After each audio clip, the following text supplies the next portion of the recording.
Hello friends, this is चेतन। आपने अरिंदम बागची का नाम तो सुना होगा, जो हमारे विदेश मंत्रालय के प्रवक्ता हैं और अपने ज्यादातर वीडियो में मैं इनका नाम भी लेता हूं। लेकिन इम्पोर्टेंट बात यह है कि मिस्टर अरिंदम बागची को एक नई जिम्मेदारी दे दी गई है, क्योंकि भारत सरकार ने मिस्टर अरिंदम बागची को यूनाइटेड नेशन और यूनाइटेड नेशन से रिलेटेड जो और भी संगठन है उनमें उनको भारत का स्थायी प्रतिनिधि नियुक्त कर दिया गया है। यानी ये यूनाइटेड नेशन में भारत की तरफ से अब परमानेंट रिप्रेजेंटेटिव होंगे। यानी अब हमारी जो मिनिस्ट्री ऑफ एक्सटर्नल अफेयर्स है उसका स्पोक पर्सन या तो कोई और बनेगा या तो कोई और बनेगी। फ्रेंड्स, मिस्टर अरिंदम बागची 1995 यानी 1995 बैच के IFS ऑफिसर थे, यानी इंडियन फॉरेन सर्विसेज के ऑफिसर हैं, और ये 2021 में हमारे एक्सटर्नल अफेयर्स के स्पोक पर्सन बने थे। और उनका अगर आप टेन्योर देखेंगे तो वो काफी चैलेंजेस भरा था। आपको याद होगा उसी टाइम भारत में कोविड महामारी फैली हुई थी और उसी time line of actual control पर भारत और चीन के बीच गतिरोध चल रहा था।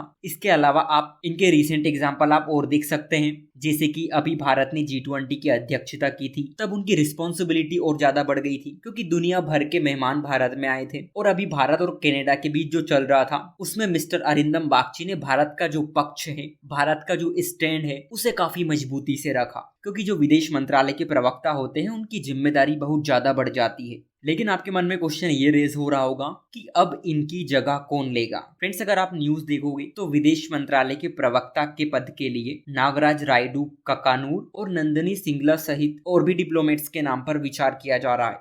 जो नागराज ककानूर है वो 1998 बैच के IFS ऑफिसर हैं। उन्होंने चाइना और हांगकांग में डिप्लोमेट्स के तौर पर काम किया है और भारत में जो G20 की समिट हुई थी उसमें शेरपा ट्रैक के ये पार्ट थे। और ऐसा माना जा रहा है कि जो न्यू दिल्ली डिक्लेरेशन निकल कर आया था जिस पर सर्वसम्मति बनी थी, वो सर्वसम्मति बनाने में इनका बहुत बड़ा हाथ था। वहीं एक नाम नंदिनी सिंगला का भी आगे आ रहा है। ये 1997 बैच की IFS ऑफिसर हैं। ये पुर्तगाल में राजदूत रह चुकी हैं। इसी के साथ इन्होंने जेनेवा में संयुक्त राष्ट्र के स्थायी मिशन में भी काम किया है। वहीं ये 2005 से 2008 के बीच बांग्लादेश में हाई कमिश्नर रह चुकी हैं।